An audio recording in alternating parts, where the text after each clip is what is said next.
오늘은 여기 글자가 오자입니다. 어제까지는 요게 사자였는데 오늘부터 2025년 특별한 날인 것 같아요. 1월 1 일이라는 것.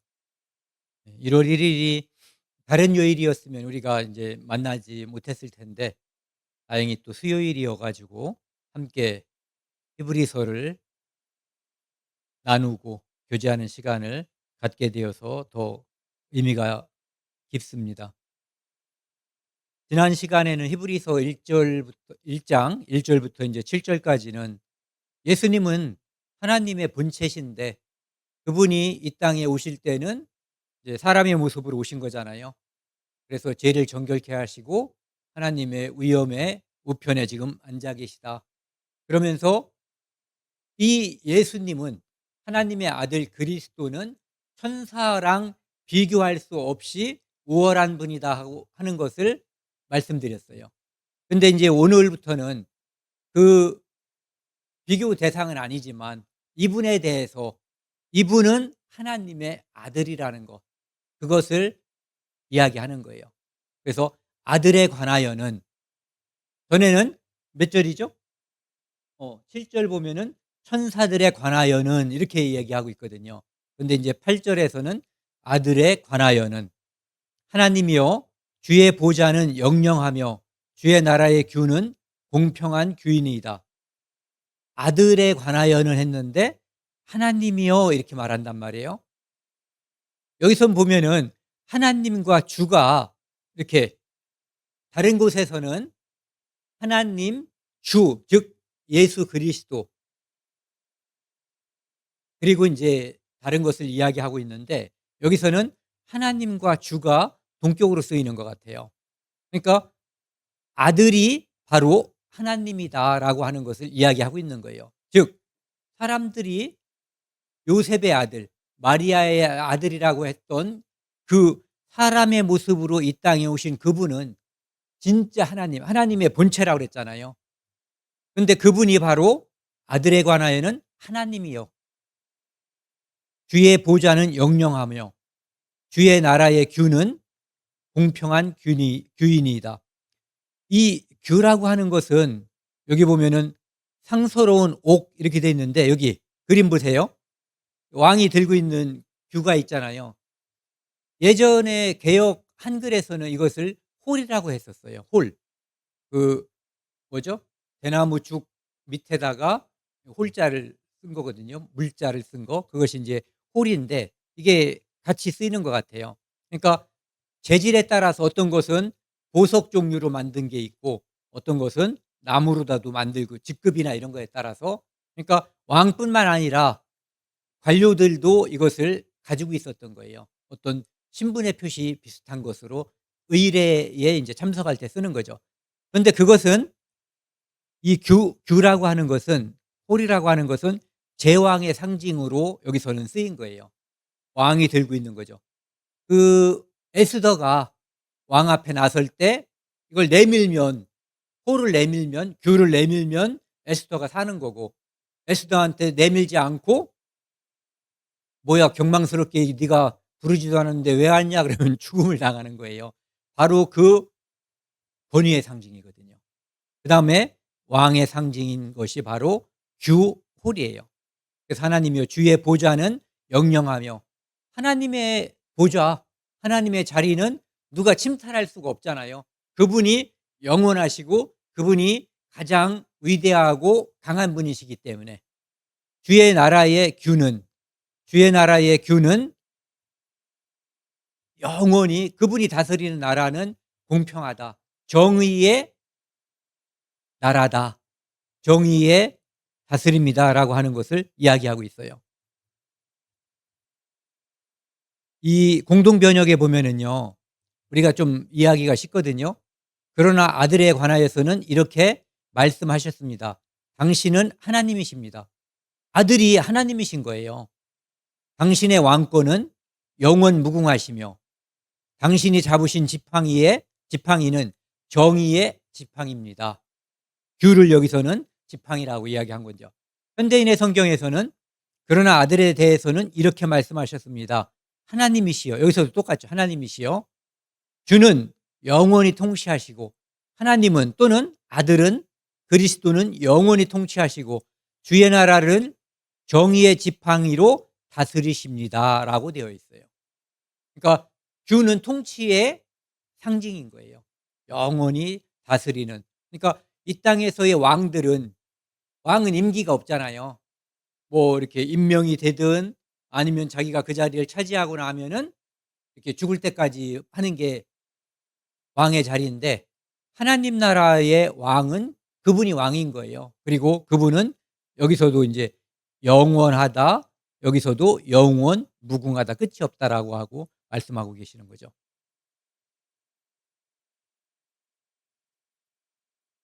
그러니까 이 말씀은 결국은 다윗의 가문을 말하고 있는 것이었는데, 그 당시에는.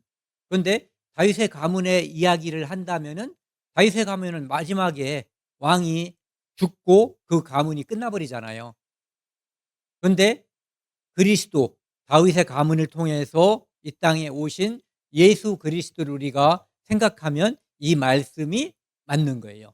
그러니까 여기에 나와 있는 이것은, 이 주라고 하는 그분은 다윗의 가문에서 이어지는 그 육신의 피를 받은, 다윗의 육신의 피를 받아서 이 땅의 왕으로서 존재했었던 그 사람들에게 해당이 되는 것이 아니라, 결국은 최종적으로 마리아의 몸을 통해서 이 땅에 오시는 하나님의 아들 예수 그리스도를 통해서 이 말씀이 그대로 실현이 되는 거예요. 사람을 통해서는 그 왕도 영원하지 않고 왕국도 영원하지 않았기 때문에 그런 거죠. 그래서 9절에 보면은요, 주께서 의를 사랑하시고 불법을 미워하셨으니, 그러니까 하나님은 의를 사랑하시는 분이거든요. 공의로우신 하나님인 거죠. 그리고 불법을 미워하셨으니, 모든 죄가 불법인데 그중에서 가장 큰 불법은 하나님의 말씀을 거역하는 거예요. 모든 불법이 거기서부터 시작된 거거든요. 하나님의 말씀을 거역함으로써 시작된 것이죠. 미워하셨으니, 그러므로 하나님 곧 주의 하나님이 즐거움의 기름을 주께 부어 주를 동료들보다 뛰어나게 하셨도다. 천사들은 부리는 영이거든요. 부리는 영, 누구를 섬기라고 만든 거예요. 하나님을 섬기라고. 그리고 구원받은 상속자, 후사를 섬기라고 만든 존재가 천사거든요. 그런데 이 그리스도, 하나님의 아들은, 여기 보시면은 그분은 의를 사랑하시고, 그러니까 평강의 왕, 의의 왕이라는 게 이래서 붙여진 거거든요. 불법을 미워하시는 분이시고 공의를 사랑하시는 분이니까요. 그러므로 하나님 곧 주의 하나님이, 즉 그리스도의 하나님이 즐거움의 기름을 주께 부어, 그래서 그리스도라고 하는 의미가 기름 부음을 받은 자, 이런 뜻이잖아요. 그러니까 그분은 기름 부음을 받은 분이라고 하는 거예요. 하나님의 아들 그리스도 메시아 구세주, 그분이 기름 부음을 받았고, 그러니까 구약에서 기름을 받는 존재는 세 가지가 있었어요. 뭐냐면은 왕, 그다음에 선지자, 그다음에 제사장. 그래서 예수 그리스도를 이 세 가지 기름 부음의 삼중직, 세 가지 중요한 직분을 가졌다고 해서 삼중직이라고 하거든요. 그러니까 예수 그리스도는, 그런데 성경에 보면은 구약에 있는 어떤 왕은 하나님이 시켜서 기름을 부음을 받고, 제사장도 그렇고 선지자도 그런 장면들이 나오는데, 예수님은 기름 부음을 받는 장면이 없어요. 아무도 그걸 못 찾는 거거든요. 그러면은 예수 그리스도가 언제 기름 부음을 받은 것으로 우리가 볼 수가 있는가라고 하는 것을 생각해 봐야지 되거든요. 이제 마태복음 3장 16절 17절에 보면은 예수께서 세례를 받으시고, 실제로는 이게 침례를 받으신 거예요. 이 강둑이 있으면은 밑으로 내려가신 거거든요. 내려가셔서 거기서 물속에 잠기셨고 물 위로 몸이 나오신 거고, 그다음에 끝난 다음에 다시 이렇게 걸어서 올라오셨다라는 표현이 있는 거예요. 그러니까 물을 뿌리는 그런 세례 의식이 아니라 분명히 물에 잠기는 침례 의식을 받으신 거예요. 그래서 물에서 그래서 올라오신다는 표현을 쓰는 거죠. 하늘이 열리고 하나님의 성령이 비둘기같이 내려 자기 위에 임하심을 보시더니, 그러니까 이 장면이 바로 성령 침례, 성령 세례를 받는 장면이라고 볼 수가 있는 거죠. 그러니까 그러면서 동시에 있었던 일이 뭐냐 하면은 17절이거든요. 같이 읽겠습니다. 하늘로부터 소리가 있어 말씀하시되 이는 내 사랑하는 아들이요 내 기뻐하는 자라 하시니라. 이때가 바로 예수님께서 기름 부음을 받는 성령 세례 또는 성령 침례를 받는 그 장면이라고 볼 수가 있는 거죠. 그리고 베드로후서 1장 17절에 보시면은요. 지극히 큰 영광 중에서 이러한 소리가 그에게 나기를, 이는 아까 그 장면을 베드로 사도가 이야기하는 거예요. 이는 내 사랑하는 아들이요 내 기뻐하는 자라 하실 때에 그가 하나님 아버지께 존귀와 영광을 받으셨느니라. 그래서 이때 그리스도로 기름 부음을 받으셨을 것이다라고 일반적으로 보는 거죠. 그 다음에 그 앞에 이 구절을 이제 여기 보면은 주를 동료들보다 뛰어나게 하셨도다 이런 표현이 나와 있어요. 근데 이제 이 동료를 보면은 일반적으로 그 동료라고 하는 것은 앞에 이제 천사들이 이야기가 되잖아요. 천사들 중에서 천사장으로 나오는 게 이제 가브리엘하고 미카엘, 그리고 이제 루시프도 천사장이었는데 이제 마귀가 됐기 때문에 이건 이제 빼버리고요. 그러니까 그들보다 뛰어나다라고 얘기하는 거죠. 근데 이제 번역을 제가 두 개를 보여드리려고 그러는데 여기 보시면은 당신의 동료들보다 더 기쁘게 해주셨습니다. 이렇게 돼 있는데 여기서 그냥 동료들보다 이렇게 돼 있어요. 그러니까 천사들이라고 번역한 거나 마찬가지거든요. 그런데 현대인의 성경에서는 다른 왕들보다라고 번역을 했어요. 네. 그러니까 이 땅에 많은 왕들이 있는데 그 왕들보다 훨씬 뛰어나신 분, 훨씬 우월하고 위에 계신 분이다라고 이제 현대인의 성경에서는 이야기를 하고 번역을 한 거죠. 그래서 당신은 정의를 사랑하시고 불의를 미워하셨습니다. 공의의 하나님이거든요. 네. 그러니까 여기에 그대로 해당이 되는 거예요. 그러므로 하느님 곧 이 공동 번역은 왜 하느님이라 썼는지 아시죠? 천주교에서는 하느님이라고 부르거든요. 곧 당신의 하느님께서는 당신에게 즐거움의 기름을 부어 왕으로 삼으시고 당신이 동료들보다 더 기쁘게 해주셨습니다. 왕이 옳은 것을 사랑하고 악한 것을 미워하였으므로 왕의 하나님은 왕에게 기쁨의 기름을 부어 다른 왕들보다 높이셨습니다. 라고 번역을 한 거예요. 그럼 10절 12절은요. 또 주여 태초에 주께서 땅에 기초를 두셨으며 하늘도 주의 손으로 지으신 바라. 이것들은 멸망할 것이나 오직 주는 영존할 것이요 이것들은 다 옷과 같이 낡아지리니 의복처럼 갈아입을 것이요 그것들은 옷과 같이 변할 것이나 주는 여전하여 연대가 다함이 없으리라 하였으나. 여기 보시면은 또 주여 태초에 주께서 땅에 기초를 두셨으며 하늘도 주의 손으로 지으신 바라. 능력에 있어서 하나님, 성부 하나님과 성자 하나님은 차이가 없다는 것을 두 분 다 똑같이 창조주라고 하는 것을 말하고 있는 거예요. 그래서 주여 태초에 주께서 땅에 기초를 두셨으며 창조주라는 거죠. 하늘도 주의 손으로 지으신 바라. 이것들은 멸망할 것이나 이 세상에 있는 피주의 세계들은 언젠가는 사라질 것들이에요. 눈에 보이는 것들, 보이지 않는 것들, 할 것 없이. 그리고 영원한 세계, 그것으로다가 모든 것이 다 이동하는 거거든요. 믿음이 있는 존재들은. 근데 이 땅에 있는 것들, 멸망할 것들은 우리가 그 학교 때 그거 배우잖아요. 엔트로피 법칙이라는 거. 변화하는 거거든요. 예. 에너지가 사용할 수 있는 에너지에서 자유롭게 사라져 버릴 수 있는 붕붕 떠 있는 에너지로 바뀌어 버리는 거예요. 그래서 그것들은 다 변화하고 멸망하는 거거든요. 그런데 오직 주는 영존할 것이요. 영존하시는 분.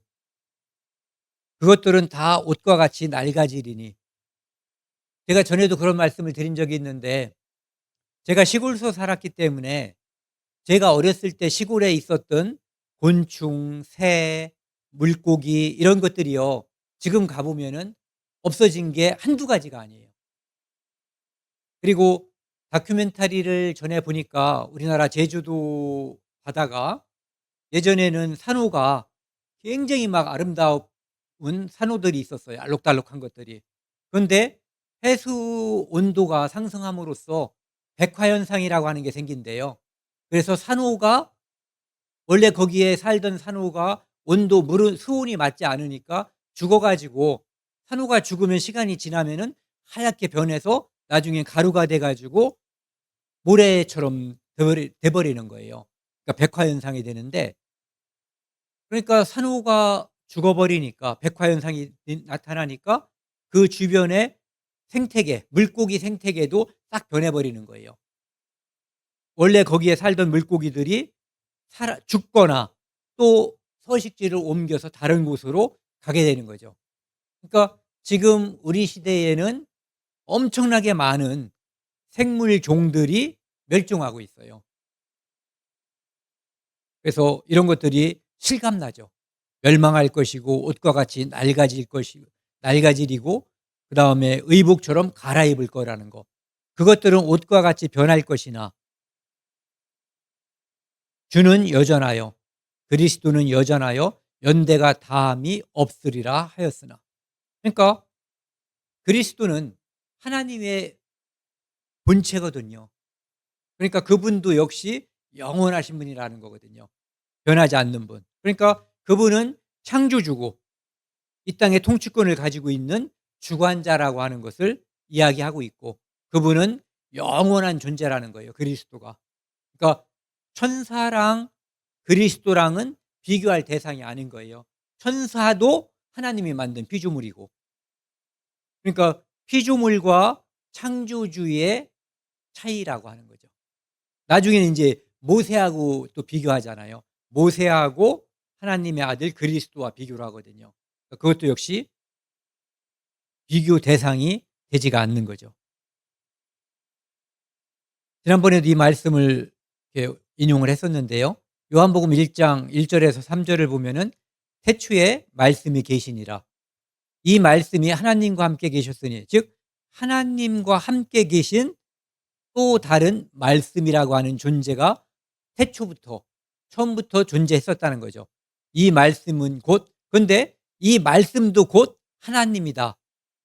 그러니까 말씀도 하나님이시고 하나님도 하나님. 그러니까 근데 그가 말씀이 태초에 하나님과 함께 계셨고 만물이 그로 말미암아 지은 바 되었으니 여기서 말하는 그가 말씀이라고 하는 거죠. 지은 것이 하나도 그가 없이는 된 것이 없느니라. 그러니까 여기서 말하는 태초부터 계셨던 그 말씀으로 계셨던 하나님이 이 땅에 오신 그리스도 예수다라고 하는 것을 말하고 있는데 그분은 창조주라고 하는 거죠. 그러니까 어떤 누구하고도 비교할 수 없는 그런 분이라고 하는 거예요. 예전에 우리가 다 알고 있는 그런 예화인데 로마 황제 중에 트라얀이라고 하는 사람이 있었대요. 그 사람이 이제 유대인 수학자 중에 여수아라고 하는 사람이 있었는데 그 사람한테 야, 너네는 하나님을 믿는다고 하는데 그분이 창조주라고도 하고 그 진실로 그분이 존재한다면 나한테 그분을 좀 보여달라고. 그러니까 불법을 가진 죄인 앞에 그분을 보여드릴 수가 없습니다. 그러니까 이제 이 왕이 화가 난 거예요. 빨리 독촉을 한 거죠. 빨리 보이라고. 그러니까 이제 이 수학자가 유대인이 황제를 데리고 밖으로 나간 거예요. 그때가 마침 정오쯤 된 거예요. 그래서 이 여수아라고 하는 수학자가 유대인이 태양을 한번 바라보시죠. 이렇게 얘기한 거예요. 그러니까 이 왕이 딱 쳐다보려고 하니까 너무 눈이 부셔서 감히 쳐다볼 수가 없잖아요.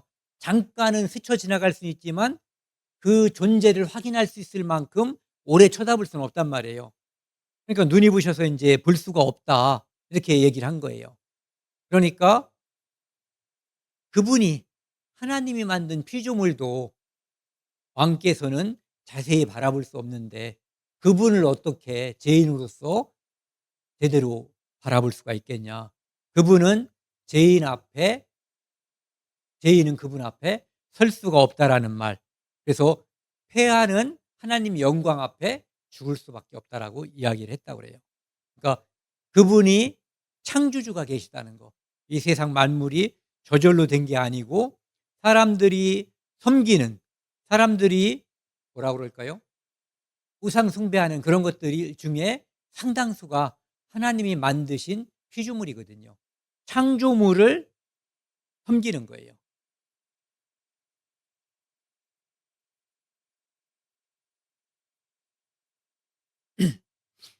그리고 인제 로마서 8장 19 절부터 21절 말씀을 보면은 이 아까 인제 그 말씀을 드렸잖아요.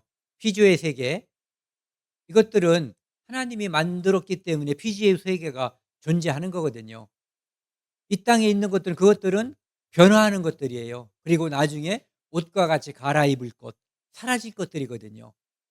그래서 피조물이 고대하는 바는 여기서 말하는 피조물은 우리 사람도 포함하고 다른 피조물들, 이 땅에 있는 어떤 식물이 될 수 있고 동물, 뭐 이런 것들도 될 수가 있는 거죠. 그 지금 있는 피조물들 사람을 포함해서 원래 창조될 때의 모습보다 많이 태화됐다고 봐야지 되는 거죠.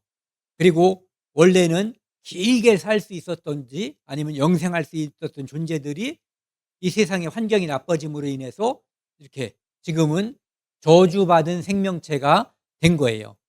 그러니까 나중에 하나님의 아들들이 이 땅에 오시면 언제 그분이 같이 오시냐면은 예수 그리스도께서 이 땅에 다시 오실 때 재림하실 때 그때가 되면은 나중에 인제 이 피조의 세계들에 희망이 생기는 거거든요. 그것을 이야기하고 있는 거예요. 피조물이 고대하는 바는 바라고 바라는 게 고대하는 거죠. 하나님의 아들들이 나타난 것이니 이 하나님의 아들들이라고 하는 것은 구원받은 성도가 예수 그리스도와 함께 이 땅에 내려오는 것. 공중 재림 할 때 우리는 거기에 합류하고 예수 그리스도가 이 땅에 내려오시잖아요. 천년왕국이 시작될 때 이 땅에 7년 환란이 끝날 때 예수님이 내려오거든요. 그때를 말하는 거죠. 나타나는 것이니 피조물이 허무한 데 굴복하는 것은 자기 뜻이 아니요 오직 굴복케 하시는 이로 말미암음이라.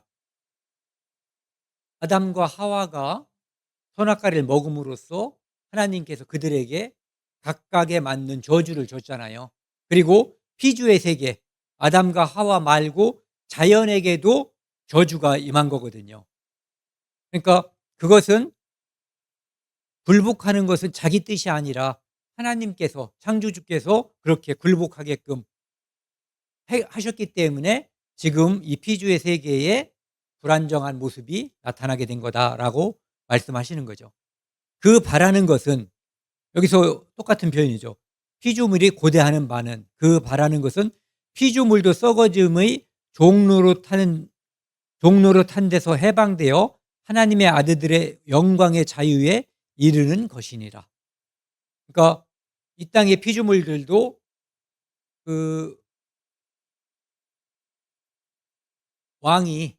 왕자가 그 잠자는 공주한테 키스를 하니까 모든 저주에서 풀려 가지고 공주는 살아나고 그 잠자는 그 성은 그 원래는 엉겅퀴, 가시 덤불 같은 게 쫙 퍼져 있었던 건데 그런 것들이 싹 사라지면서 아름다운 성이 되는 거 있잖아요. 그것이 바로 이 모습을 나타내는 거거든요. 결국은 예수님께서 구원받은 성도들과 함께 이 땅에 내려옴으로써 천년왕국이 도래하면 이 땅이 재창조가 되는 그런 모습으로 바뀌는 거죠. 그리고 모든 피조물이 그날을 고대하고 우리도 그것을 기대하고 있는 거죠.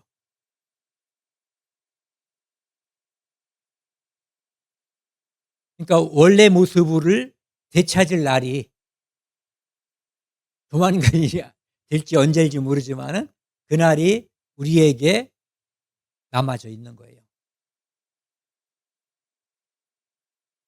13절 보시면은요. 어느 때에 천사 중 누구에게 내가 내 원수로 네 발등상이 되게 하기까지 너는 내 우편에 앉아 있으라 하셨느냐. 이것도 서리법이에요. 그렇게 말씀하지 않으셨다라고 강조하는 거거든요. 그러니까 천사 중 누구에게 하나님 우편에 앉아 있으라고 말한 적 없다는 것을 얘기하는 거예요. 그럼 누구한테 그 말씀하셨어요? 예수님, 그리스도께 말씀하신 거예요. 그리고 누구에게? 그리스도와 함께 상속자가 된 우리에게. 지금 우리는 이 땅에서 늙고 병드는 이 법칙의 지배를 받고 있지만 우리는 이중적인 위치에 있는 거예요. 현재의 위치는 여기에 있지만 신분적인 위치는 이미 거기에 도달하고 있는 거거든요. 그 자리를 하나님께서 예수 그리스도가 앉아 있는 그 자리를 우리에게도 허락해 주신 거예요. 그 자리는 천사에게 줄 자리가 아니고 그리스도에게 줄 자리라고 하는 것을 이야기하고 있는 거예요. 그 자리는 하나님께서 그리스도를 이 땅에 하나님의 아들을 보내심으로 말미암아 사탄이 노렸던 모든 것을 완전히 끊어버리고 완전한 승리를 쟁취하셨음을 보여주는 자리가 바로 그 자리예요. 이를테면 아까 보여준 그 홀을 들고 있는 그 왕의 모습이라고 볼 수가 있는 거죠. 그러니까 예수 그리스도는 그 모습으로 아까 귤을 들고 있는 그 모습으로 마지막 심판 때 모든 죄인을 심판하실 거예요. 심판자로서. 권위의 상징인 그것을 들고 계시는 거거든요. 그리고 발등상이라고 하는 것은 이렇게 우리가 전에 저 의자를 자르기 전에 뼈다리가 앉으면은 다리가 뜨잖아요. 그러니까 거기다 뭐를 받침대를 놔야 되잖아요. 그게 받침대예요. 지금은 잘랐기 때문에 발등상이가 필요 없는 거죠. 근데 고위직들, 왕님이라든지 이런 분들은 딱 앉으면은 그런 게 옛날엔 존재했었던 거예요. 그리고 또 이제 전쟁을 통해서 이 그리스도가 이제 이기잖아요. 이미 이기셨고 마지막 전쟁에서 또 이기신단 말이에요. 그러면은 원수를 밟아버리는 거예요. 창세기 3장 15절에 나와 있는 그 모습이 완전히 실현되는 거죠. 이미 이기신 거고 나중에 완전히 이제 무적행, 지옥에 쳐넣어버리시는 거죠. 그것은 바로 승리했음을 나타내는 거거든요. 함께 겨루어 싸웠던 상대방을 이긴 자가 머리를 또는 어깨를 탁 밟아버리는 거예요. 그러면 이제 밑에 있는 모든 사람들 함께 그 전쟁에 참여했던 사람들이 환호하는 거죠. 그것을 이야기하고 있는 거예요. 최후 승리. 찬송가에 그거 있잖아요. 최후 승리를 얻기까지. 예. 그래서 천사에게 그 권위와 그것을 준 것이 아니라 하나님의 아들 그리스도에게 그것을 줬다고 하는 것을 다시 한번 강조하는 거예요. 그리고 우편은 하나님의 권능, 권위의 상징이고 좌편은 저주의 상징이에요. 그래서 마태복음 25장 41절에도 보면은 저주받은 자들아, 누구에게 그 말을 했냐면은 왼쪽에 있는 자들에게 말을 했어요. 그래서 마귀와 그의 사자들이 이제 지옥에 너희들도 지옥에 가라라고 할 때 그 말씀을 하시거든요.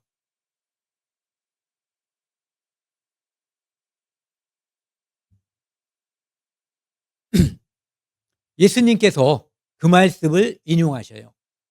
그러니까 성경에는 이 성경 말씀이 하나님의 감동으로 쓰여졌다고 하는 것을 우리가 확실히 알 수가 있는 거거든요. 좀 전에는 히브리서 기자가 이 말씀을 인용했단 말이에요. 그렇죠? 이 말씀은 시편 110편 1절 말씀을 인용한 거예요. 그런데 이 말씀이 정말로 여기 나와 있는 이분이 그리스도 예수를 상징하는 것인가 최종적으로 명확하게 알 수가 없는 거예요. 그런데 어떻게 해서 명확하게 알 수가 있냐 하면은 하나님의 감동으로 쓰여졌다고 했기 때문에 우리가 알 수 있지만 예수님께서 그 구절을 자기 자신을 나타내는 이 말씀으로 갖다가 인용해 버린 거예요. 그렇게 함으로써 이 말씀이 예수님을 가리키는구나 하고 하는 것을 확증하는 거죠. 다른 선지자, 다른 대언자가 썼다고 해서 못 믿을 건 아니지만 확증한다 이런 얘기예요. 그래서 바리새인들이 모였을 때 예수께서 이제 바리새인들에게 물어본 거예요. 너희는 그리스도에 대해요 어떻게 생각하느냐? 누구의 자손이냐? 대답하라. 그러니까 이 사람들이 바로 대답했어요. 다윗의 자손이라고. 알 거는 웬만큼 안단 말이에요. 정확히 몰라서 그렇지.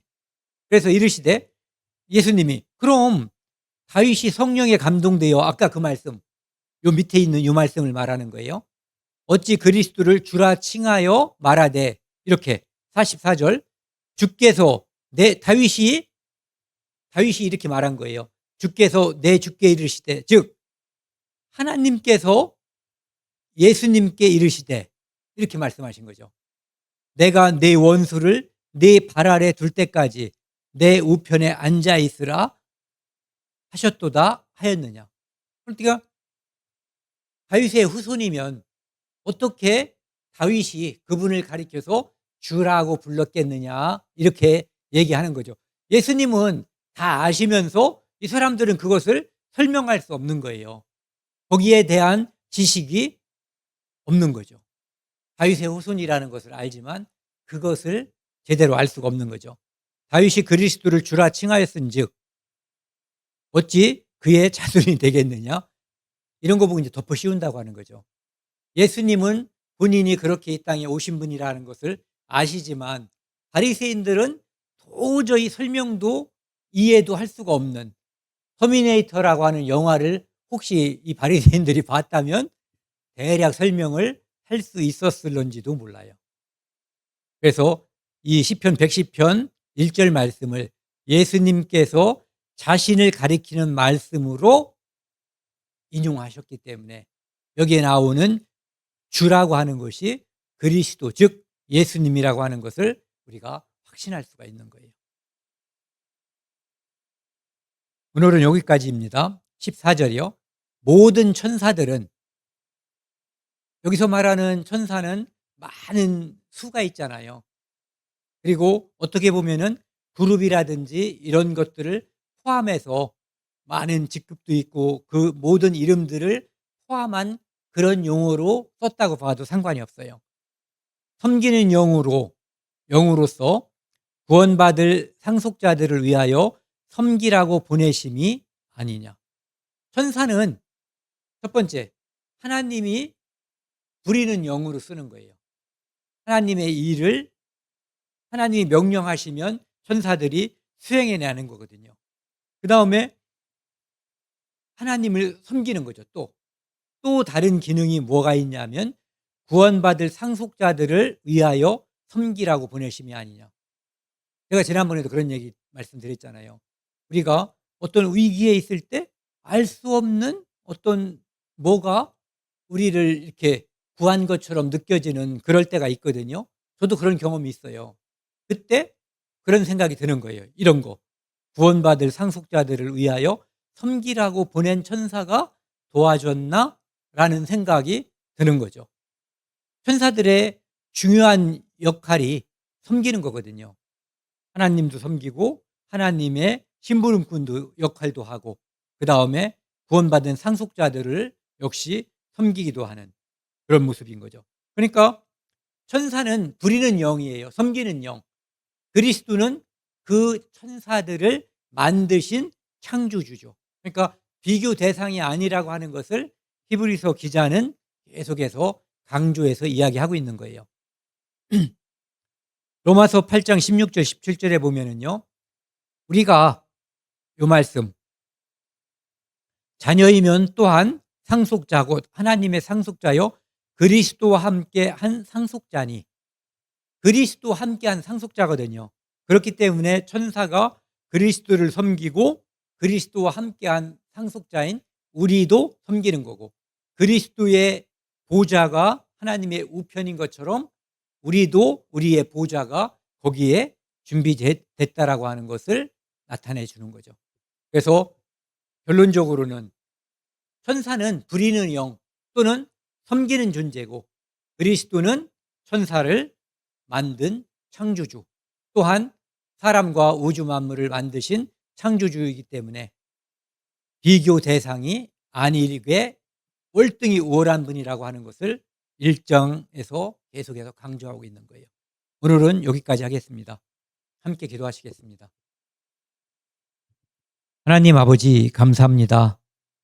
오늘은 그리스도에 대해서 함께 나누었습니다. 그분은 창조주시고 그분은 이 땅에 우리를 구원하기 위해서 사람의 모습으로 지극히 낮아지시고 또한 죽음에 이르기까지 낮아지신 하나님이시라는 것을 우리가 알고 있습니다. 우리를 위해서 십자가에서 피 흘려 죽으시고 우리를 대신해서 모든 형벌을 받으신 후 부활하시고 우리에게 천국에 대한 소망과 부활에 대한 소망을 주신 것을 감사드립니다. 올 한 해 하나님을 섬기고 이웃들을 사랑하고 구원받지 않은 사람들에게 복음을 전하는 그 사명을 다하고자 합니다. 하나님 함께해 주시고 저희에게 힘을 주십시오. 이 모든 말씀 우리를 사랑하시는 예수 그리스도 이름으로 감사하며 기도드렸습니다. 아멘.